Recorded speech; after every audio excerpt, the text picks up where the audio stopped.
When I first had a pec tear, the biggest mistake that I made, and the biggest mistake that I continued to make for a number of years, was trying to avoid that pec with my training. Now, during the rehab phase, yeah, of course, you don't want to load it too hard. You don't want to load it too aggressively. You don't want to tear it again. But tissues require load to heal. Tissues require load to get stronger. Tissues require load to adapt. We need that adaptation to occur if we want it to get stronger, if we want to be able to have it carry more load during a bench press, if we want it to be able to handle a heavier bench press and not re-tear. My whole thought process on avoiding the pec was, if I can learn to bench in a manner that's all lats, all triceps, I'm not going to tear a pec again because the pec isn't being asked to do a whole lot.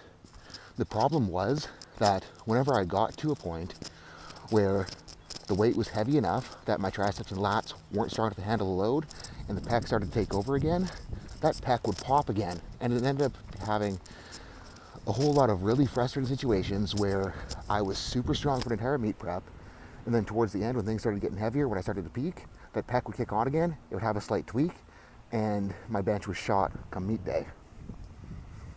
And as I progressed in chiropractic school, as my rehab philosophy progressed, as I learned to think more critically, I realized the flaw in my logic there. If I wanted my pec to be able to withstand bench pressing, I needed to get that pec stronger. So, something that I have been doing recently myself is I have been training pecs again. I've been doing direct pec training, I've been doing flies, I've been doing pec decks, I have been doing a ton of dumbbell presses, focusing on getting a big stretch to the bottom and squeezing the pec up to the top.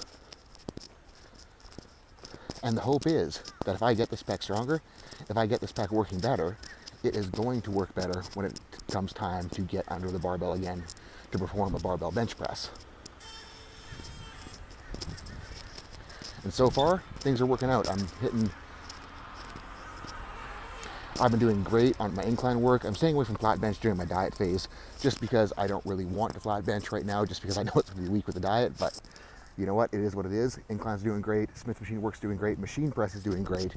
This pec feels rock solid. It feels the best it has in years. And I'm even at the point where now I'm able to do dips again.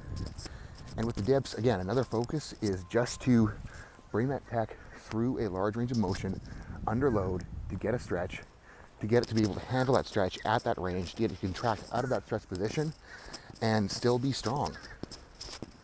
So guys, if you want your pecs to stop tweaking, if you want to stop having pec pulls, pec injuries, pec strains, ask it to do more work in a way that isn't going to hurt it, that isn't going to tweak it.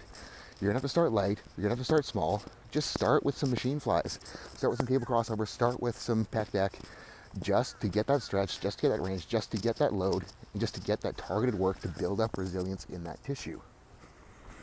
Rehab isn't crazy, guys. All it is the gradual application of load and range over time to get your body to do what you want it to do again. Thanks for watching. Have a good one.